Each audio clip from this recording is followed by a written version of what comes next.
The bigger issue for the United States is what does the United States want to be 80 years after World War II?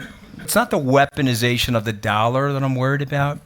It is the control of the lobbyists over the projection of what is going to happen to the United States and the way we're designing our military footprint, our banking system. You know,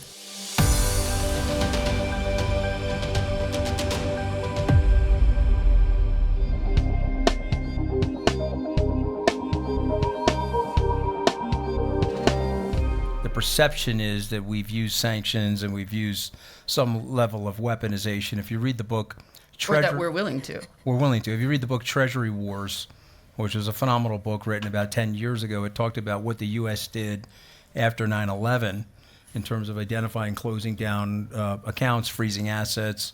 Obviously, you have this $350 billion of assets have been frozen. But Abdullah's technically correct. It hasn't been weaponized yet. But I think that the bigger issue for the United States is what does the United States want to be 80 years after World War II? Because we're still operating off of a footprint and an idea that existed in the 1950s, 60s, and 70s, and maybe in the 80s. And so if you look at our military footprint, you look at our military preparedness, it's not designed for the world we're living in today.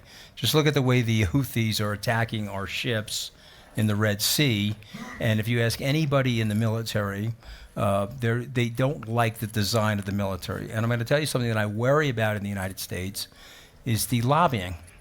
And I want everybody to think about this for a moment. We have 535 people in the Congress. We have one president. That's 536 people are controlling 25% of the country's GDP, 7% of the world's GDP. So I want you to think of the concentration of power. There's 536 people. Is there any wonder why there's $20 billion a year lobbying those people in Washington?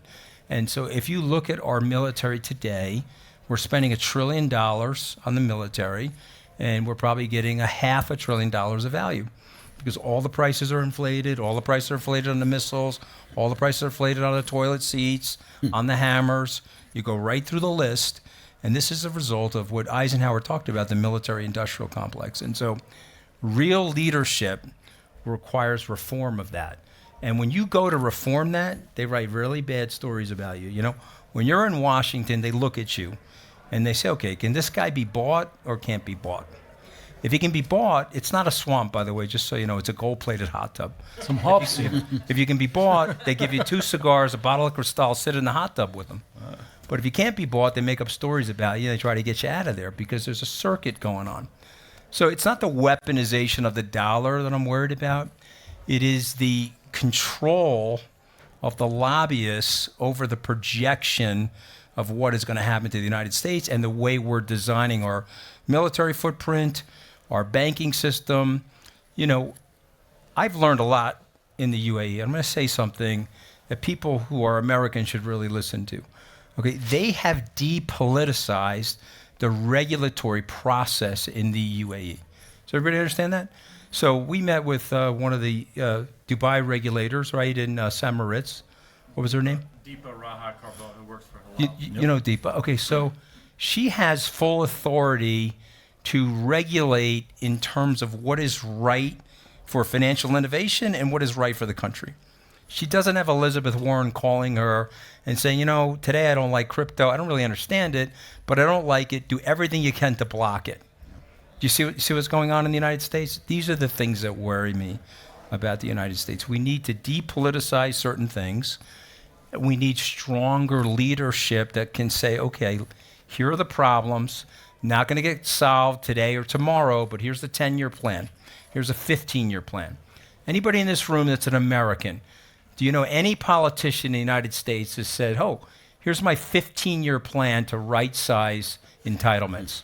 Here's my 15-year plan to fix the deficit and what's going on with the out-of-control spending. What about the K through 12 uneven education system? You know any politician that's sitting there and says, okay, we can fix this because we made the problem, so therefore we can fix it.